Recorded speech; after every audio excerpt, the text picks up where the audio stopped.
ಎಷ್ಟಿದೆ? 10. 10 12 ಕೊಡಿ. ತೊಳಿ ಸರ್, ಆಯ್ತು ತೊಳಿ ಸರ್. 12 ರೂಪಾಯಿ ಎಷ್ಟು?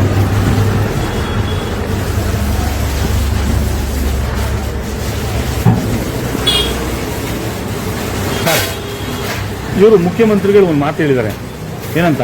ಯಾರೇ ಒಬ್ಬ ನಮ್ಮ ಸರ್ಕಾರಿ ನೌಕರ ₹1 ಲಂಚ ತಗೊಂಡ್ರೆ ಫೋನ್ ಮಾಡಿ ಅಂತ. ಈಗ ಎಲ್ಲಿ ಕಾಂಟ್ಯಾಕ್ಟ್ ಮಾಡಲಿ? ಎಲ್ಲಿ ಸಿಗ್ತಾರೆ ಮುಖ್ಯಮಂತ್ರಿಗಳು? ಅದೇ ಮಾಡ್ಬೇಕಂತ ಅದು ಏನ್ ಮಾಡ್ಬೇಕು ನಂಗೆ ಅರ್ಥ ಆಗ್ತಾ ಇಲ್ಲ. ಇಲ್ಲ, ಅಪ್ಲೈ ಮಾಡ್ಬಿಡಿ ಸಾಕು.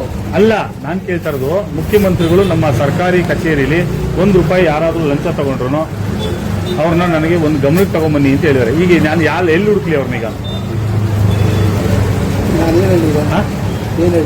ನನಗೆ ಗೊತ್ತಿಲ್ಲ, ನೀವ್ ಹೇಳ್ಬೇಕು.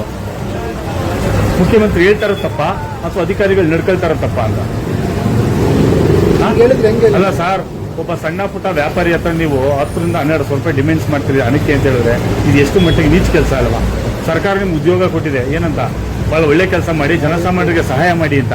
ಆ ಪಾಪ ಅವ್ನು ಯಾರೋ ಸಣ್ಣ ಪುಟ್ಟ ವ್ಯಾಪಾರಿ ಹತ್ರ ಹೋಗ್ಬಿಟ್ಟು ನೀವು ಅವನು ದಿನನಿತ್ಯ ನಿಂತ್ಕೊಂಡು ಕಷ್ಟ ಬೆಳಿ. ಕರೆಕ್ಟು ಸರ್, ಅವರೇ ಸರ್ ಟ್ರೇಡ್ ಲೈಸೆನ್ಸ್ ತಗೋಬರ್ಬೇಕಂದ್ರೆ ಅಧಿಕಾರಿಗಳನ್ನ ತಾವು ಭೇಟಿ ಮಾಡಬೇಕು. ಕರೆಕ್ಟು ಸರ್, ಈ ತರ ನೀಚ್ ಕೆಲಸಕ್ಕೆ ಅವನೇನೋ ಪಾಪ ರೋಡಲ್ಲಿ ನಿಂತ್ಕೊಂಡು ಬೀದಿ ನಿಂತ್ಕೊಂಡು ಕಟ್ ಮಾಡಿ ಒಬ್ಬ ನಿಲ್ಸ್ಕೊಂಡು ಅವ್ನು ಹೋಗ್ಬಿಟ್ಟು ನೀವು ₹1200 ಲಂಚ ಕೇಳಿದ್ರೆ ಯಾವ ರೀತಿ ಸರಿ?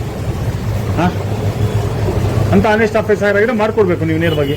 ಸರ್ಕಾರಿ ಫೀಸ್ ಕಟ್ಟಿ ಅವ್ನು ನೀವ್ ಯಾಕೆ ದುಡ್ಡು ಇಸ್ಕೊಂಡ್ರಿ? ಅವನು ತಿಳುವಳಿಕೆ ಇಲ್ಲ, ಅಯೋಗ್ಯ, ನೀಚ, ಅವ್ನು ಗೊತ್ತಿಲ್ಲ. ನಿಮ್ಗೆ ಗೊತ್ತಿದೆಯಲ್ಲ, ನೀವು ಓದಿದಿರಿಯಲ್ಲ, ಮತ್ತೆ ಏನ್ ಮಾಡ್ಬೇಕು ಅಂತ ತಗೊಳ್ಳಿ ದುಡ್ಡು ಇಸ್ಕೊಳ್ಳಿ, ಅಪ್ಲೈ ಮಾಡಿಸಿ ಸಾಕು. ಯಾರಿಗೆ? ನಾನು ಯಾಕೆ ದುಡ್ಡು ಇಸ್ಕೊಳ್ಳಿ? ಮುಖ್ಯಮಂತ್ರಿ ಕೊಟ್ಬಿಡಿ ದುಡ್ಡನ್ನ. ಅಲ್ಲ, 200 ಸಾಕು. ಬೇಡ ಸರ್, ನೀವು ಮುಖ್ಯಮಂತ್ರಿ ದುಡ್ಡು ಕೊಟ್ಬಿಡಿ. ₹1200 ನನ್ಗೆ ಯಾರೋ ಒಬ್ರು ಲಂಚ ಕೊಡಿ ಅಂತ 12 ಕೊಟ್ಬಿಡಿ ಅಧಿಕಾರಿಗಳಿಗೆ. ನಿಮ್ ಮುಖ್ಯಮಂತ್ರಿಗಳಿಗೆ ಕೊಡಿ ಸರ್. ಸರ್, ಮುಖ್ಯಮಂತ್ರಿಗಳು ಗಮನಕ್ಕೆ ತಗೊಂಬನ್ನಿ ಸರ್. ನಾನು ಈ ತರ ₹1200 ದುಡ್ಡು ತಗೊಂಡೆ, ಲಂಚ ತಗೊಂಡೆ, ಏನ್ ಮಾಡೋದು ಅಂತ ಕೇಳಿ. ಬಡವ್ರ ಬಗ್ಗೆ ಈ ತರ ರೆಕ್ಟ ಇರ್ತಿಲ್ಲ, ಎಷ್ಟು ಮಟ್ಟಿಗೆ ಸರಿ ಸರ್ ಇದು? ತಪ್ಪಾಯ್ತು ನಮ್ದು. ನನಗಿಂತ ದುಡ್ಡು ನಿಮ್ಗೆ ಲಂಚ ಅಂತ ಕೊಡಿ, ನೀವು ಇಟ್ಕೊಳ್ಳಿ ಸರ್. ನೀವು ಕೇಳಿರೋ ದುಡ್ಡನ್ನ ನಿಮ್ಮ ಅಧಿಕಾರಿಗಳಿಗೆ ಏನೋ ಬಟ್ಟೆಗೆ, ರೇಷನ್ಗೆ ನೀವು ಕೇಳಿದಿರಲ್ಲ, ಲಂಚ ದುಡ್ಡು ಅದನ್ನ ಕೊಟ್ಟಿದ್ದೀವಿ, ತಗೊಳ್ಳಿ. ಏನ್ ಸರ್? ಆಯ್ತು ಬಿಡಿ, ಹೋಗ್ಲಿ, ತಗೊಳ್ಳಿ, ನಿಮ್ ರೇಷನ್ ದುಡ್ಡು ತಗೊಳ್ಳಿ. ಯಾಕೆ ಸರ್ಕಾರ ದುಡ್ಡು ಕೊಡ್ತಲ್ವಲ್ಲ, ಸರ್ಕಾರಕ್ಕೆ ದುಡ್ಡಿಲ್ವಲ್ಲ ಪಾಪ, ನೀವು ಅದಕ್ಕೆ ಲಂಚ ಕೈ ಹಾಕಿ ಲಂಚ ತಗೊಳ್ತಿದ್ದೀರಿ. ಇದಕ್ಕೆ ಅಲ್ಲ, ಇದನ್ನು ಮಾಡಕ್ಕೋಸ್ಕರ ಇದನ್ನ ಇಷ್ಟೆಲ್ಲ ಮಾಡ್ಬೇಕಾಯ್ತು. ಏನ್ ಇದನ್ನ ಮಾಡಕ್ಕೆ ನಿಮಗ್ ಕೇಳ್ತಾ ಇರ್ಬೇಕು. ಒಬ್ಬ ಯಾರೋ ಒಬ್ಬ ನಿರುದ್ಯೋಗಿ ಅವನು ಉದ್ಯೋಗ ತಗೊಳ್ಳೋಕೋಸ್ಕರ ಒಂದು ಕಟಿಂಗ್ ಶಾಪ್ ನ ಮಾಡ್ಕೊಳ್ತಿದ್ದಾನೆ, ಅದಕ್ಕೊಂದು ಸರ್ಕಾರದಿಂದ ಪರವಾನಗಿ ತಗೊಳ್ತಿದ್ದಾನೆ ಅಂತ ಹೇಳಿದ್ರೆ ಅದಕ್ಕೂ ನೀವು ಡಿಮ್ಯಾಂಡ್ಸ್ ಮಾಡ್ತೀರಾ ಅಂದ್ರೆ ಬೇರೆ ಅವನ ರಾಬರಿ ಕೆಲ್ಸಕ್ಕೆ ಹೋಗ್ತಾನೆ. ನೀವು ಅಧಿಕಾರಿಗಳು ಇಷ್ಟು ಡಿಮ್ಯಾಂಡ್ ಮಾಡಿ ಎಲ್ಲಿ ತರ್ತಾನೆ ಅವನು?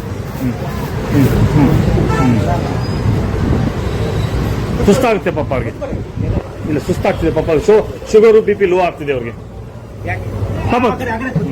ಶುಗರ್ BP ಲೋ ಆಗ್ತಿದೆ ಪಾಪ. ಪ್ರಶ್ನೆ ಕೇಳಿದ್ರು ಶುಗರ್ BP ಲೋ ಆಗುತ್ತೆ.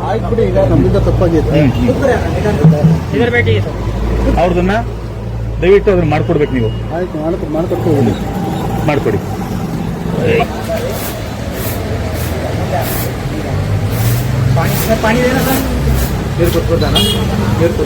ಏನಿಲ್ಲ ರೀ, ನಾರ್ಮಲ್ ಇದಾನೆ.